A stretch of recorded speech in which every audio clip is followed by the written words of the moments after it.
ನಾನು ನಿಮ್ಮ ಶಿರಾಗೆಳತಿ. ಎಲ್ರಿಗೂ ನಮಸ್ಕಾರ. ಎಲ್ರು ಹೇಗಿದ್ದೀರಾ? ನಾವು ಭೀಮಿಸತಿ ಜಾತ್ರೆಗೆ ಬಂದಿದ್ದೀವಿ. ಈ ಜಾತ್ರೆ ಬರೋದು ಎಲ್ಲಿ ಅಂದರೆ ಹುಳಿಯಾರ ಹತ್ರ ಇರುವ ಎಣ್ಣೆಗೆರೆ ಹತ್ರ ಬರುತ್ತೆ. ಹಾಗೆಯೇ ಈ ದೇವರಿನ ವಿಶೇಷತೆ ಏನು ಅಂದರೆ ಹೆಣ್ಮಕ್ಳು ತುಂಬಾ ಚೆನ್ನಾಗಿರ್ತಾರೆ. ಆಚೆ ಕಡೆ ದೇವಸ್ಥಾನಗಡೆ ಕಾಲಿಟ್ಟಿದ ತಕ್ಷಣ ಈ ಥರ ಡ್ಯಾನ್ಸ್ ಮಾಡಿಕೊಂಡು ಹಾಡು ಹೇಳ್ಕೊಂಡು ಎಲ್ಲ ತುಂಬಾ ಹೇಳ್ತಿರ್ತಾರೆ. ಕರ್ನಾಟಕದಲ್ಲಿ ಯಾವುದೇ ಮೂಲೆಯಲ್ಲಿ ನಮ್ಮ ಬಂಜಾರ ಜನಗಳು ಎಲ್ಲೆಲ್ಲಿದ್ದಾರೋ ಬಂದು ಈ ಜಾತ್ರೆಯಲ್ಲಿ ಸೇರ್ತಾರೆ. ಟೋಟಲ್ ಆಗಿ ಹೇಳಬೇಕು ಅಂದರೆ ಬಂಜಾರ ಜಾತ್ರೆ ಅಂತಾನೆ ಕರಿಬಹುದು.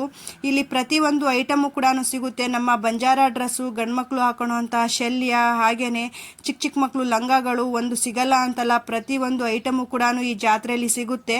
ಇಡೀ ವರ್ಷ ಕಸೂತಿ ಕೆಲಸ ಮಾಡಿ ಇಲ್ಲಿ ತಂದು ಬಂದು ಮಾರ್ತಾರೆ. ಎಲ್ಲಿ ನೋಡಿದ್ರು ಡ್ಯಾನ್ಸು ಹಾಡು ಕುಣಿತ. ಬಂಜಾರ ಜನಾಂಗ ಅಂದ್ರೇ ಡ್ಯಾನ್ಸು ಹಾಡು ಕುಣಿತ ಕಣ್ರಿ. ಹಾಗೇನೆ ಒಬ್ರು ದೇವಸ್ಥಾನ ಮುಂದೆ ಕೂತ್ಕೊಂಡು ನಮ್ಮ ಭಾಷೆಯಲ್ಲಿ ಹಾಡು ಹೇಳ್ಕೊಂಡು ಈ ಥರ ಶಾಸ್ತ್ರ ಎಲ್ಲ ಹೇಳ್ತಾ ಇದ್ರು.